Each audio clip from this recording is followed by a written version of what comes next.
Taigi, sveiki visi ir iš esmės dažnai atkreipiu dėmesį, kad sulaukiu tokio klausimo, kaip apskritai ėjau šitą kelią ir šitą kelią, tarkime, savirealizacijos kelią, ne, ir meditacinį kelią, ne, ką man teko suprasti iš meditacijų, kodėl aš pasirinkau vienas ar kitas praktikas. Tai aš tai šiek tiek iš esmės prisistatysiu, kadangi vis dažniau apie tai tenka pasakoti, tai manau, kad nereikėtų kiekvienam atskirai šnekėti, tai aš tiesiog padarau tą bendrą video.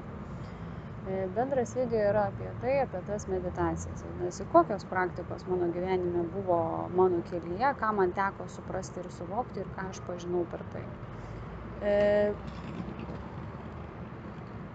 Kartais žmogus manęs klausia, nuo ko visą tai prasidėjo. Kaip tu pradėjai, tarkime, tą savirealizacijos kelią, kurį aš mėgstu sakyti, savirealizacijos kelias, ne? Ir aš iš esmės atvirauju ir sakau labai elementariai ir paprastai, tiesiog, kad tai yra mano istorija, mano patirtis ir apie ją aš dalinuosi. Taigi, gyvenime iš esmės kaip ir ateina laikas kažkokiems kitiems pokyčiams, ne? Ir kaip tai atsitinka, dėl ko taip atsitinka, kartais mes patys negalime suprasti, taip ir aš lygiai taip pat nesupratau, kaip aš atsidūriau staiga kažkokioje tai meditacijos gongų kažkokioje tai praktikoje. Ir tuo metu aš tiesiog dirbau darbą, darbas buvo mano grožio industrijos darbas, vadinasi, ir tame darbe bedirbdama vis aplink pradėjo suktis kažkokių tai žmonių, kurie vis dažniau pasakodavo apie meditacijas, apie kažkokius tai saviugdos užsiėmimus ir panašiai. Ir aš būdavo tokia kaip, kodėl šitie aplinkui žmonės tokie kažkaip tai sukasi. Kažkaip tai vis daugėja tokių žmonių ir panašiai. Ir tuo metu mano vienas pažįstamas sako, siūlau tau nueiti tiesiog pasibandyti, tarkime, į gongų meditacijas. Gongai, kažkokia galvo, muzika man patinka, aš esu muzikalus žmogus, man muzika yra nesvetimas dalykas. Ir aš pamaniau, kad, o kodėlgi ne, ta prasme, gyvenimas, kaip ir ta prasme, jisai tuom nesibaigė ir jau ateina laikas kažkokių tai naujų pažinti vėjų, ne? Šiaip visada buvau tokia daugiau filosofuojanti, mąstanti ir kaip čia pasakyčiau, apie save iš tikrųjų sudėtinga kalbėti.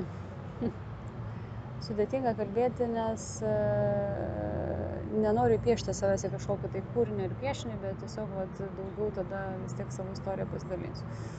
Tai tada aš atsidūriau gongų praktikoje, gongų meditacijoje kažkokioje, ne, ir šiuo metu dar šitas žmogus, jisai labai puikiai atlieka tas gongų praktikas ir tikrai, kas norėsit, kad rekomenduočiau, tai tikrai galiu rekomenduoti, kas tik tai pradeda žengti šitą kelią arba tiesiog yra tame kelyje, iš esmės tai yra labai gera patirtis.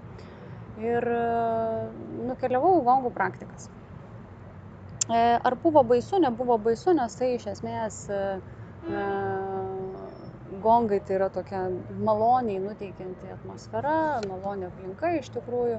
Ir visi mes keliavome kažkokią tai gongų meditaciją, kurios metu grojo gongai ir tos muzikos pagalba, žodžiu, tu buvai vedamas į kažkokią tai meditatyvinę būseną. Ir iš esmės tą meditatyvinę būseną man pavyko pasiekti iš karto. Tai aš galbūt daugiau ką noriu akcentuoti, tai kad iš to supratau, kad moterims iš esmės yra žymiai lengviau pasiekti meditacinę būseną. Moteris apskritai, kaip visada kalbu apie tai, jinai daugiau ta emocija, intuicija, todėl jai tas pasaulis dažniausiai yra nesvetimas. Ir ta meditatyvinė būsena, jeigu nėra pas ją darbas, protiškas darbas, proto, ne? Tai tiesiog tą meditatyvinę būseną man teko pasiekiau labai greitai, labai buvo maloni kelionė su labai ryškiais vaizdais, kaip sapnas sapnuoja, ne? Tarkime, kai sapnas žmogus sapnuoja, tai būna ir labai ryškus sapnai, o būna tokie migloti sapnai, ne? O ten buvo tokia patirtis lygtais, tai būtų tiesiog tame būčiau ir visus tos vaizdus matyčiau, kurie buvo tikrai labai tokie malonus, faini ir žodžiu ir taip toliau. Ką iš karto supratau, iš esmės išeidama iš meditacijos tuo metu, kad dabar negaliu tiksliai pasakyti, kiek laiko ten užtruko ta praktika, bet, na, tarkime, sakykime, 1,5 valandos. 1,5 valandos įvykus meditaciniai praktikai pakilau iš esmės labai pailsėjusi. Likučiau taip visą naktį pamiegojusi gerai. Iš to supratau, kad meditacija tai iš esmės labai yra puikia galimybė atjungti savo protą, vadinasi, išeiti iš tų,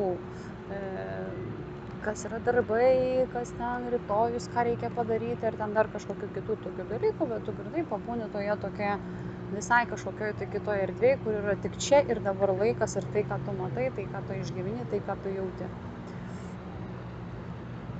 Tai va, šioj praktikoje kažkaip tai, kiek atsimenu, kad buvau tik tai vieną kartą, tos vienos patirties man užteko tam, kad aš galėčiau suvokti, kad man tai tinka, bet tuo metu kažkaip tai ieškojau meditacijų, kurios vyktų nuolatos, nes mane tai sudomino, man tai tapo įdomu ir aš pradėjau tada dairytis praktikų, kurios būtų kažkokios tai nuolatos einant, ar tai kažkokios tai praktikos, o tuo metu pamenu, kad gongo praktikos jos ar tai vieną kartą vyko į savaitę ar panašiai. Ir aš kažkaip tai nusprendžiau tada, žodžiu, keliauti, pasiieškoti kažkokių tai kitų praktikų. Ir tada susiradau meditacijas, kurios vadinasi cigūno meditacijos. Ne? Labas! Tai žodžiu, tada susiradau cigūno meditacijas ir pradėjau vaikštoti cigūno praktikas. Cigūno praktikos, aišku, buvo visiškai kitokia praktika, visiškai kitoks meditacijų atlikimas ir panašiai. Tai buvo daugiau tokios įvairios praktikos, kurių pagalba taip pat pasiekdavai meditatyvinę būseną, bet tai daugiau ėjo per tokią, tarkime, vėliau jau, kada išmėgini vienas praktikas, antras praktikas, kaip kažkuriam tai video minėjau apie tai, kad kiekvienas turite atrasti tai, kas jums patiems patinka ir kaip jums yra lengviausia patekti meditatyvinę būseną. Tai iš esmės cigūno praktikos man buvo tokios ėjimas biški per kančią, per valią, kurios ugdė valią iš esmės, vyrišką aspektą daugiau aktualizavo, tą tokį ėjimą į priekį, kažko tai siekimo ir panašiai. Tai yra tokios, jeigu šiandien kalbėčiau gongų ir cigūno praktikos, jos visiškai yra apie kitus dalykus. Tai daugiau mano patirties supratimas ėjo, kad gongų praktika man daugiau į moterišką poziciją, daugiau moteriškumą skleidė, o cigūnas daugiau aktualizavo tą vyrišką ėjimą, valią, stiprybę kažkokią tai ir panašiai.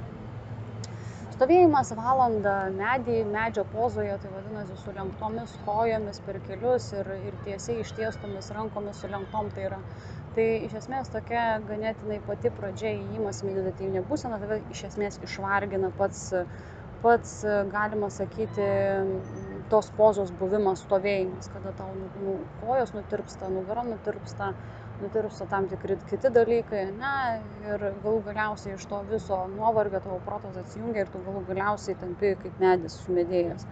Tai šiomis praktikomis, aišku, jungiasi dar kitos praktikos, vadinasi, kuriomis aš iš esmės pasidalinsiu kai kuriomis praktikomis, dėl to, kad jos tikrai man tokios šiandien dienai yra visai kaip įrankis yra perduoti kažkam tai kitam, tiesiog kad turėti tokią praktiką.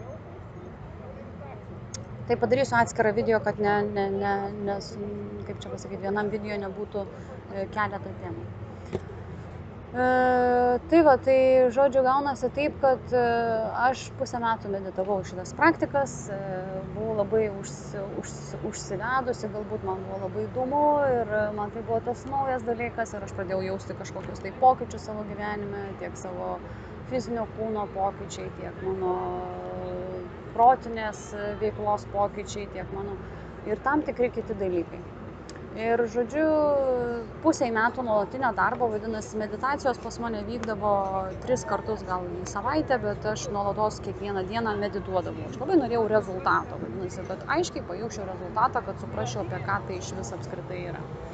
Galima sakyti, kad gyvenime daugiau ėjau tokia kaip pradžiai atsiduodanti vedėjui, vedančiajam, o paskui aš pradėjau tyrinėti, apie ką tai apskritai yra. Ir šiandien dienai aš vėlgi esu tas žmogus, kuris kaip ir matau, jaučiu, bet, žodžiu, aš noriu pažinti, apie ką tai yra.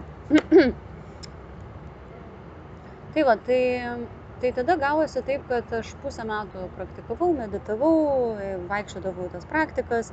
Kiekvieną dieną aš atsikeldavau iš ryto valandą pamedituoju, vakare grįžtu po darbų, aš vėl valandą pamedituoju ir tik tada aš einu miegoti, nes tam tikros praktikos buvo rytinės praktikos ir vakarinės praktikos. Vadinasi, rytui stovi medyje, aktualizuoji vyrišką aspektą tam, kad tu galėtum dienos darbus daryti ir vakare tu eini kažkokią tai kitą praktiką, kuri tave nuramina ir tada tu lengvai eini į miegą. Tai va, tai buvo, žodžiu, tokie momentai ir praėjus pusiai metų kažkas pas mane tokio įvyko. Ne, kaip aš sakau, gyvenime sueina kažkiek tai metų ir po žmogų kažkokia lemputė užsidega. Tai man tai buvo kažkur tai apie 27 metus, kada man tas lemputė užsidegė va taip va. Ir galima sakyti, kad aš pradėjau ieškoti, o kas čia kažkaip tai man, žodžiu, stovėti tą medyje, aš galvau, per kažkokią kančią. Aš einu į kažkokią meditatyvinę būseną, ar aš ten tiek, aš galvau, tai kaip aš čia taip gaunasi dabar. Nu, sveikata, gerai, basomis vaikščioti eidavom ten pasivaikščiojimus, irgi kaip ir fainai, tikrai čia viskas kaip ir gerai, ir tai tikrai aktualizuoja ten pėdas ir taip toliau panašiai, ten visi kanalai, na. Ir žodžiu, sveikatai, tai sveikatinimuose kaip ir viskas gerai. Bet aš tada taip svarstau ir galvoju, okei, bet aš išeinu į gyvenimą, einu į darbą, einu į kažkokias tai situacijas ir mane tos situacijos vėl sutrigina kažkur tai. Ir kai sutrigina tą situaciją, tu tą energiją, kaip sakant, kažkaip tai vėlgi savo prarandi ir tada gaunasi taip, kad tu vėl eini į tą meditaciją, kad vėl tą energiją susirinkti kažkaip tai. Ir tada galvoju, kažkas čia man ne taip, man reikėtų iš tikrųjų atrasti žmogų, kuris man paaiškintų kaip tos trigerius, kaip tas situacijas nereaguoti, kaip keisti savo požiūrį į tai. Ir tada aš tokiu momentu kažkaip tai tiesiog pamačiau, pagalvojau ir gavosi taip, kad jau aš ten...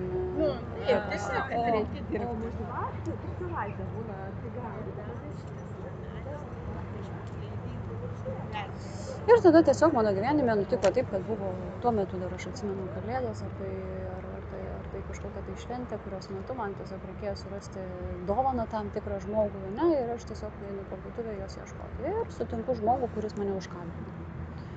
Ir jisai užkalbinęs man aišku pasakoja tuos dalykus, kuriuos atrodo aš ir žinau, bet tiesiog žmogus kalba ir tiesiog tai yra kaip patvirtinimas to, kas mano viduje, kaip žinia jau yra. Ir mes labai greitai tiesiog užmezgėm pokalbį. Ir mes pradėjome su juo komunikuoti ir bendrauti. Pasirodo, tas žmogus tiesiog buvo praėjęs tam tikrus seminarus, treningus. Jisai buvo jau užsiemantis konsultacijom ir visokiais tokiais momentais ir po kurio laiko jis man parekomendavo žmogų, nes man buvo tikrai įdomu apie tai, ką jisai šneka ir aš labai susidomėjau, o kur jisai mokėsi, pas ką jisai mokėsi, kas tas mokytojas, kuris jam, kaip sakant, sudėlioja tos tokius kertinius taškus, apie ką jisai kalba ir kas įdomiausia, manyje pradėjo vykti kažkokie tai nepaaiškinami, galima sakyti, procesai, galima sakyti, tai transformacijomis kažkokiamis ir panašiai. Aplinka pradėjo irgi vėlgi tai pastebėti ir sakyti, kad su tavim, bet kažkas įvyko, kažkas keičiasi tavyje ir panašiai. Ir tokiu būdu tiesiog žmogus man rekomendavo žmogų, pas kurį tai išvykti. Kitos mano praktikos iš esmės buvo holotropinio kvėpavimo praktikos. Tai buvo prieš kažkur tai 10 metų ir prieš 10 metų aš tada išvažiavau, žodžiu, į tuos seminarus, jų dar Lietuvoje, kaip šiandien dienai atsimenu, nebuvo tai, kas vedė tas praktikas, rebefingus buvo, bet holotropinio kvėpavimo, kaip sakant, praktikų jų nebuvo. Tai buvo ilgi seminarai, ilgas treningas, ilgos praktikos su psichologinėmis žiniomis, su įvairiomis meditacijomis praktikomis, kurios jungiasi tiek Ošo, tiek kitos tam tikros praktikos ir žodžiu, aš išvykau į tuos tokius treningus. Na ir tada keliavau po tos treningus. Vėliau aš vėl kartau treningą, vėl ir taip pat, žodžiu, mano gyvenimas tai 10 metų nenuilgstančios saviugdos keliu ėjimas vadinasi. Todėl ką aš noriu pasakyti tiems žmonėms, tarkime, kurie šiandien dienai galvoja, svarsto ar ieško kažkokios informacijos. Tie, kas yra šitam kelyje, tarkime, tai manau, kad tikrai bus aiškiai šita informacija ir apie ką aš maždaug šneku, bet tie, kurie dar galvoja, ar eiti, ar neiti, ar tikrai čia verta, ar taip toliau panašiai, tai tas pirminis gal impulsas ir būna tas, kai dar neaišku, ar tikrai to iš ties nori. Bet kada žmogus tikrai yra nusprendęs, tarkime, eiti meditatyviniu keliu arba eiti saviugdos keliu ir panašiai, klausimo nebekyla. Aš visada taip kalbu apie tuos ir tiems, kuriems tiesiog įsijungia kažkokią tai vidinę lemputę ir žmogus intuityviai jisai pradeda ieškoti tų informacijų. Jam yra įdomu ne dėl to, kad suprasti arba žinių turėti dėl to, kad jas naudoti kažkokiems tai, nes galima mokytis tiesiog turėti žinias, o galima tiesiog užsiimti saviugdą, norėti augti pačiam, vadinasi. Ir kada žmogus noras yra nukreiptas į augti pačiam, tada ir rezultatas visai kitoks ateina. Todėl šiandien dienai, jeigu taip klaustų ir klausia žmonės, nuo ko pradėti, iš vis kaip tai, nes tiesiog būna žmogus, o tai kaip reikia, kur eiti, kokios šitos meditacijos, geros jos ar blogos, ar apie ką tai yra apskritai. Tai aš rekomenduoju tada pirminiam variantui pradėkite nuo lengvesnių praktikų. Vadinasi, nuo lengvesnių praktikų kažkokių, tai tarkime, tos pačios gongų praktikos visada rekomenduoju jas, todėl kad jos yra ganėtinai lengvos, jos yra nereikalaujančios kažkokių tai didelių pastangų ir tai yra pirmas pažinimas, susipažinimas, kas tai yra apskritai, apie ką tai vyksta, apie kokius dalykus tai vyksta. Ir tai iš esmės yra viena iš tų būdų, kurios galima pradėti, tarkime, nuo ko pradėti. Tai mano kelionė štai tokia ir toliau aš nesustodama, kaip sakant, man tai tapo įdomu, mano tai tapo gyvenimo dalimi, tai tapo tuo, ko šiandien domiuosi nuolatos. Ir nėra nei vienos dienos, kurios aš galbūt praleisčiau netobulėdama šitoje sferoje. Man tiesiog yra įdomu. Tai vadinasi, kai yra žmogui įdomu, jisai nuolatos tame tuo domisi. Ir šitą reikia savyje galbūt atkreipti dėmesį. Jeigu tai yra įdomu, būtinai ten ir nueisite, vadinasi, ar ten išmėginsite tas praktikas, arba galbūt pasidarysite savo konkrečią nuomonę ir panašiai. Mano nuomonė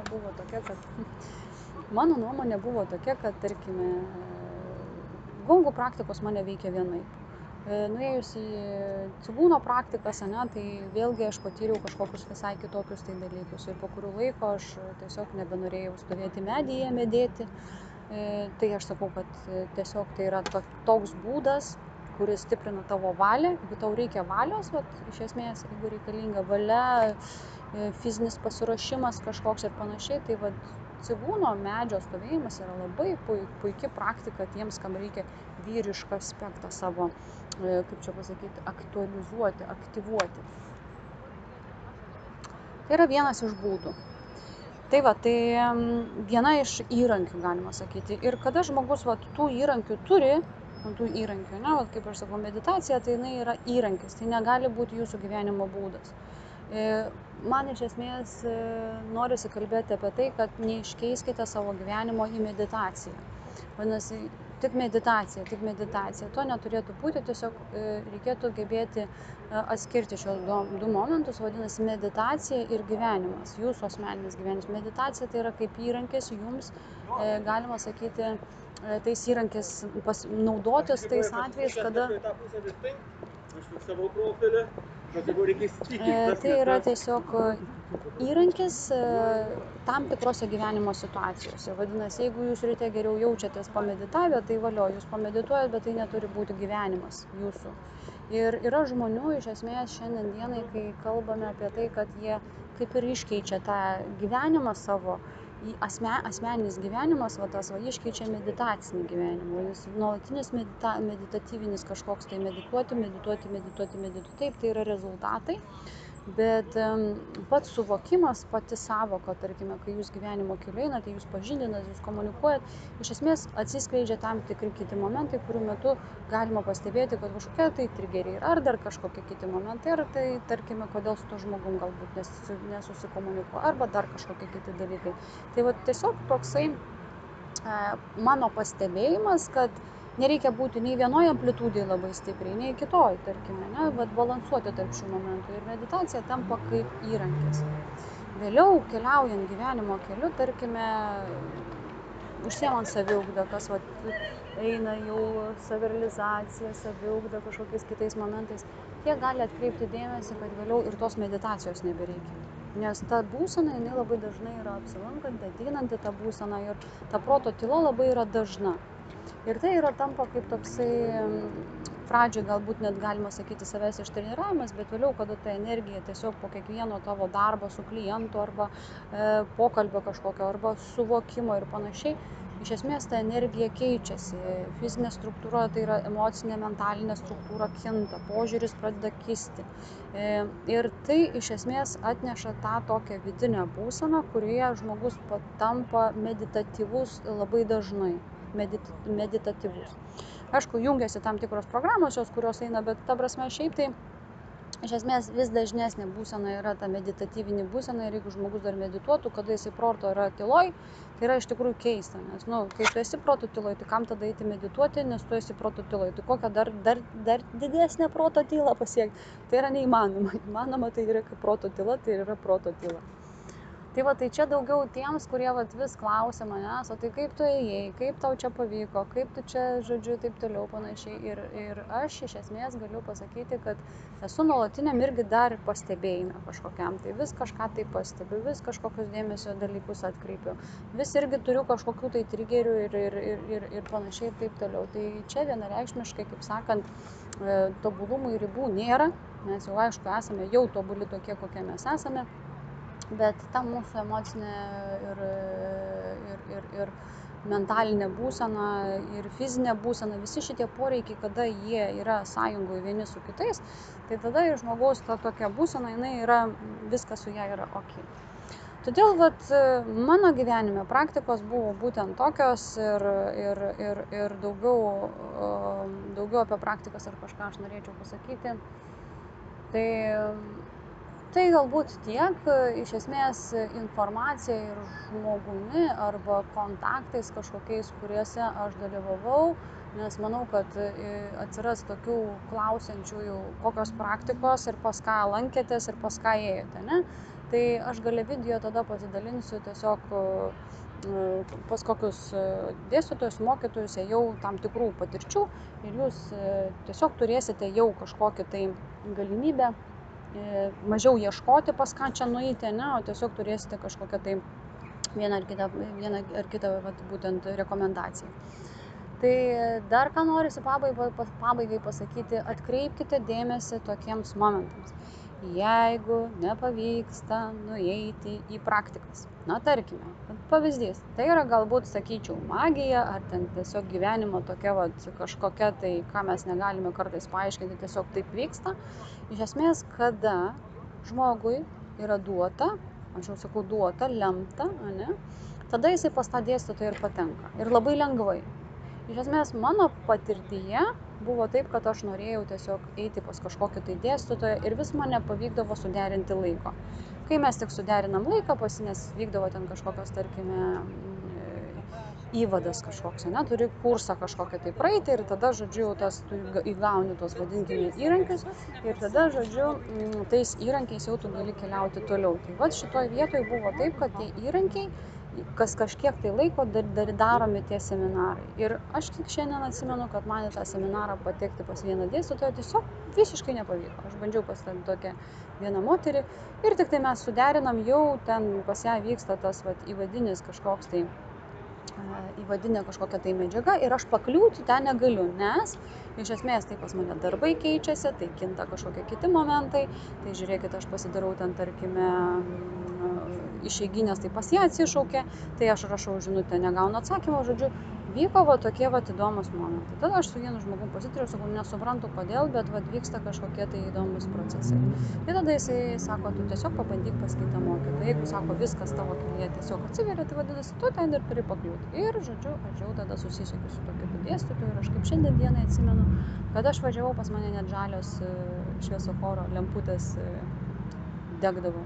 Ta prasme, aš prie raudono šviesoforo visą tą kelionę, kai važiavau iki to seminaro, pas mane visur žalia lemputė net degė ir aš galvojau, kaip keista, kaip įdomi iš tikrųjų. Ir vat man labai viskas lengvai pavyko, labai lengvai tėkmė, atrodo, vat tiesiog tokia vat tėkmė. Tai va, tai aš noriu kalbėti apie tai, kad tada, kada mes turime atsidurti tam tikrose vietose, tai kaip aš noriu pasakyti, kad jau netgi gyvenimas pats atrodo tave, va, tiesiog, žinot, kaip sakyčiau, va, kai prasideda gimdymas, tai jis nėra, kad jisai trukdytų kažkokie ten dalykai arba atgal gimtum. Jau kai prasideda gimdymas, jis jau prasideda gimdymas, ne, ir jisai jau eina į vieną pusę. Tai lygiai čia su meditacijom va, taip pat gyvenime. Kai jau ateina laikas, tada visi keliai atsiveria. Ir, žodžiu, tu jau eini tiesiai pirmin ir, kaip sakant, ten, kur tau reikia pakliūti. Dėl to šiandien noriu dar paminėti vieną paprastą dalyką. Jeigu kažkas gyvenime užsidaro, užsiveria, kažkokia ten, pavyzdžiui, būna, nežinau, pasakoja, žmogus sako, 2 dienas bandžiau ten kažką tai padaryti, kažkokius savo darbus atlikti ir vis kažkokie trukdžiai, kažkas, nežinau, sako, neina, nejuda visiškai. Tai tiesiog supraskite vieną pagrindinį momentą. Nereikia belstis ten, kur yra uždaryta. Vadinasi, dar yra uždaryta. Ir jeigu gyvenime pralauki tą momentą, vadinasi, savo energiją nukreipi į tuos dalykus, kuriuos gali šiandien dienai pasidaryti, tai pasidarai tada kitus dalykus. Apart to, kad savo laiką gaišti ten ir bandyti atverti tas duris, kurios jos neatsidaro dar. Jeigu duris neatsidaro, vadinasi, arba ne tos duris, arba kitas dalykas gali būti tai, kad tiesiog nelaikas. Arba galbūt nesi pasiruošęs ten, arba galbūt netinkamas žmogus, arba galbūt kažkokie kiti momentai. Bet dažnu atveju žmogaus logika galvoja apie tai, kad kažkas čia bando man sutrukdyti, kažkokie čia, žodžiu, kėslai, čia dar kažkokie kiti dalykai, čia, žodžiu, man čia kažkas užvėrė, čia dar kažką. Tai tokias mintis reikia vyti šalin ir tiesiog sąmoningai geriau suprasti apie tai, okei, čia yra uždaryta, tvarkoj, aš ten ir nesibeldžiu, vadinasi, aš savo energiją nukreipiu ten, kur yra atverta ir kur aš galiu daugiau savęs išreikšti. Vadinasi, aš savo energiją, vadinasi, žmogus tu, ar tu, paimi savo tą energiją ir nukreipi ten, kur tai yra atverta. Kur tu gali tą savo vidinį potencialą ir savo energiją tiesiog nukreipti tam kartui kažkur tai kitur ir pasidaryti tam tikrus darbus. Kai reikės, atsiveria duris ir tada jau galima eiti ten toliau. Tai tiesiog kartais mes kovojame su tuo, kas yra iš tiesiog nelemta arba neturi to būti, arba ne šiandien. Tai aš kaip minėjau, geriau, kaip sakant, energiją nukreipti kažkur tai kitą linkme ir jūs iš to daugiau pasieksite, nes pasidarysite kitus darbus, kažkokius, kur tarkime, čia dabar yra uždaryta, ne? Kažkur tai yra užverta, uždaryta, tarkime, dėl to, kad tiesiog nelaikas, ne vieta ir panašiai.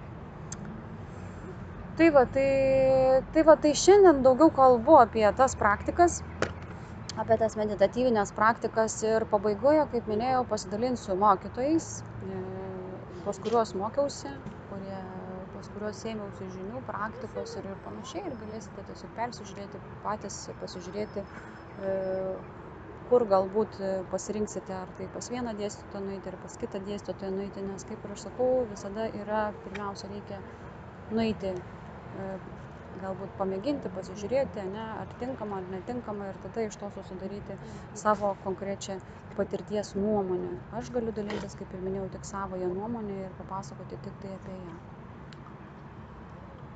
Tai tada tiek šiandien, tiek žinių apie praktikas, apie meditacijas ir pačioje pabaigoje tada dalinuosi nuorodomis, kuriuose galėsite peržvelgti dėstytojus, gurų, vedlius, sąmoningumo kažkokius meditacijų, ar ten kaip mes juos be pavadinsime, kokiais vardais, tiesiog žmonės tie, kurie praėjo kažkokią tai patirtį, turi įrankių ir gali tais įrankiais šiandien su jumis pasidalinti. Tai šiandien tiek, iki susitikimų ir iki.